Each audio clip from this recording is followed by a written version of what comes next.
Hello guys, तो पिछली video में हमने देखा था कि स्टैंडर्ड डेविएशन कैसे कैलकुलेट करना है। तो आपको याद होगा स्टैंडर्ड डेविएशन हमने कैसे कैलकुलेट किया था। ये हमारा फॉर्मूला था।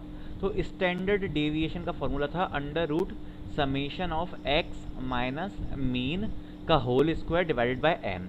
आज बात करने वाले हैं हम पॉपुलेशन वेरिएंस की। ये जो हमने स्टैंडर्ड डेविएशन पढ़ा था ना, ये एक्चुअली पॉपुलेशन स्टैंडर्ड डेविएशन है। पॉपुलेशन स्टैंडर्ड डेविएशन मतलब हम जब सारा डेटा इंक्लूड कर रहे हैं तब, ठीक है। ये फॉर्मूला था पॉपुलेशन स्टैंडर्ड डेविएशन का, जिसमें हम क्या कर रहे थे, under root X minus mean का स्क्वायर डिवाइडेड बाय एन।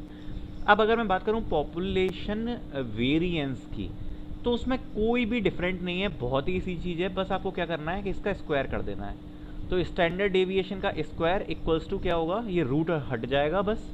और जो स्टैंडर्ड डेविएशन का स्क्वायर होता है उसी को हम बोलते हैं पॉपुलेशन वेरिएंस। तो देखो कैसे निकालना है कि जैसे सेम ही क्वेश्चन है, यही क्वेश्चन था। तो इसमें हमने क्या करा था कि ये सबसे पहले 26 कैलकुलेट कर लिया था, फिर उसका अंडर रूट निकाल के 5.1 कैलकुलेट किया था। अब इसमें कुछ नहीं करना, बस ये हमने क्या किया, ये x है, ये x माइनस मीन है, x माइनस मीन का स्क्वायर ये आ गया, ठीक है। अब हमने ये निकाला स्टैंडर्ड डेविएशन का स्क्वायर, तो क्या आया 130/5 26, ठीक है। ये 130, टोटल एलिमेंट्स 5, तो ये आ गया 26। बस यही हो गया पॉपुलेशन वेरिएंस, ठीक है। कुछ नहीं करना, बस सिंपल ये स्टैंडर्ड डेविएशन का क्या करना है, स्क्वायर करना है, वो हमारा होता है वेरिएंस। अब ये जो हमने देखा था स्टैंडर्ड डेविएशन, ये मैंने क्या बताया, ये था पॉपुलेशन स्टैंडर्ड डेविएशन, जब सारा डेटा हमारे साथ था। अब मैं जो बात करूंगा, मैं बात करूंगा सैंपल स्टैंडर्ड डेविएशन की। अब सैंपल स्टैंडर्ड डेविएशन में क्या करना है, बस सेम फॉर्मूला है, ये फॉर्मूला था हमारा, फॉर्मूला सेम है, बस n की जगह n-1 कर देना है, n की जगह n-1, ये चेंज आएगा। क्योंकि इसमें हम क्या कर रहे हैं, पूरा डेटा नहीं ले रहे, उससे कुछ कम ले रहे हैं। और ये n-1 क्यों किया, इसमें ज़्यादा दिमाग नहीं लगाना हमको, बस ये याद रखो कि n-1 करना है, ठीक है, फॉर्मूले में। तो बस वही फॉर्मूला है। तो हमने क्या किया, ये x दिया है हमारा, ये पूरा हमने कैलकुलेट किया। ये पूरा कैलकुलेट करने के बाद हमने इसका क्या करा, मीन निकाला।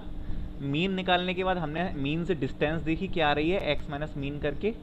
उसके बाद टोटल स्क्वायर कर दिया, तो ये आ गया बस। तो ये लिखा, जो भी स्क्वायर करके आया सम करके, divided by total element -1। Total element कितने थे, 1 2 3 4, -1 किया 3, तो 3 से डिवाइड दे दिया, 2 2 1 288.67 ये आ गया। इसका अंडर रूट स्क्वायर रूट निकाल दिया, इसका स्क्वायर रूट निकाला तो क्या आया 470.10, ये आ गया हमारा sample standard deviation. Formula same, बस n-1 करना है, ठीक है। अब अगर मेरे को सैंपल वेरिएंस निकालना हो तो जस्ट सिंपल है, क्या करना है, यहीं तक छोड़ देंगे, अंडर रूट करेंगे ही नहीं, जैसे पॉपुलेशन वेरिएंस में किया था। तो बस इसका फॉर्मूला क्या होता है, सैंपल स्टैंडर्ड डेविएशन का स्क्वायर, इसी को बोल देंगे हम क्या, सैंपल वेरिएंस। अंडर रूट नहीं करना, बस यहीं तक आंसर छोड़ दिया, क्या आ गया 221 288.67, ये हो गया सैंपल वेरिएंस। तो ये आई थिंक आपको अब क्लियर हो गया होगा, ये सब चीज़ें क्या हैं, टर्म तो क्लियर हो गई होगी कि कैलकुलेट कैसे करना है। अब मैं बात करूँ अगर कहीं यूज़ की, तब यूज़ कैसे पता लगाएंगे। यूज़ मैं बताता हूँ कैसे। जैसे कि ये बता क्या रहा है, अगर मैं आपको एक एग्जांपल लूँ। अब एग्जांपल मैंने लिया कि एग्जांपल में मैं अगर बोलता हूँ कि 2 टीम्स हैं कोई, ठीक है। अब 2 टीम में एक टीम है ए, दूसरी टीम है बी। टीम ए का एवरेज स्कोर है 90, ठीक, लिख के बता दूँ, ऐसे सुन लो, क्या है, टीम ए एवरेज स्कोर हमेशा करती है 90, मतलब मीन। और जो टीम बी है वो भी हमेशा कितना स्कोर करती है, एवरेज 90, ठीक, दोनों क्या करती हैं 90 90। अब जो टीम ए है उसका जो वो है डेविएशन, स्टैंडर्ड डेविएशन, वो है 3, टीम बी का स्टैंडर्ड डेविएशन है 2। तो क्या डाटा है आप पे, टीम ए का मीन क्या है 90, टीम ए का स्टैंडर्ड डेविएशन क्या है 3, टीम बी का मीन क्या है 90 और टीम बी का स्टैंडर्ड डेविएशन क्या है 2। अब हमें ये बताना है कि दोनों में से कौन सी टीम है जो कंसिस्टेंट है, मतलब जो कंसिस्टेंट खेलती है, हमेशा उसका स्कोर 90 के आसपास रहता है, कंसिस्टेंट है। अब जैसे टीम ए है तो उसका स्टैंडर्ड डेविएशन क्या है 3, इसका मतलब उसके डेटा में वेरिएशन है, क्योंकि उसका डेविएशन ज़्यादा है। जिसका डेविएशन ज़्यादा है उसका मतलब है कि उसका डेटा में वेरिएशन ज़्यादा है।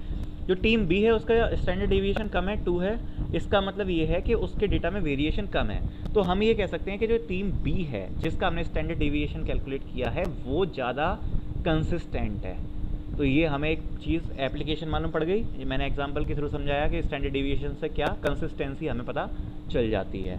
अब दूसरा अगर देखूँ तो financial risk, okay, financial risk में हम इसका यूज़ कर सकते हैं।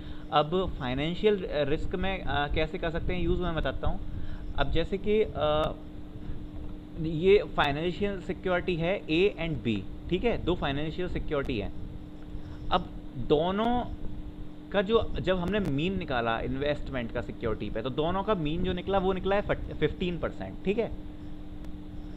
जो क्या निकला, मीन निकला हमारा 15%, और अगर मैंने डेविएशन कैलकुलेट किया तो वो निकला 3% एंड 7%। अभी डेटा नहीं है, ये केवल आप समझ लो कि मीन 15% आया है, ए का 15% आया है, बी का 15% आया है, ठीक है। फाइनेंशियल सिक्योरिटी का हमने ये निकाला इन्वेस्टमेंट का, एंड 3% स्टैंडर्ड डेविएशन आया और 7% बी का स्टैंडर्ड डेविएशन आया। तो दोनों में से कंसिस्टेंट कौन सी सिक्योरिटी हुई फाइनेंशियल, ए या बी? ए हुई, क्योंकि मीन तो बराबर ही है बट स्टैंडर्ड डेविएशन कम है। स्टैंडर्ड डेविएशन कम है तो we will prefer this. Standard deviation क्या बताता है, मैंने आपको बताया था डेटा से स्प्रेड के डेटा से दूर कितना है, वेरिएशन बताता है। तो इसके डेटा में वेरिएशन कम है, इसके डेटा में वेरिएशन ज़्यादा है, तो वी विल प्रेफर दिस। और भी थोड़ी बहुत बात कर लेंगे इसके बारे में हम, डेविएशन की एप्लीकेशंस वगैरह के बारे में नेक्स्ट वीडियो में। आई थिंक अभी तो यहाँ पर इतना तो आपके दिमाग में थोड़ा क्लियर हो ही गया होगा एग्जाम्पल से कि कैसे क्या होता है। तो थैंक्स, मिलते हैं नेक्स्ट वीडियो।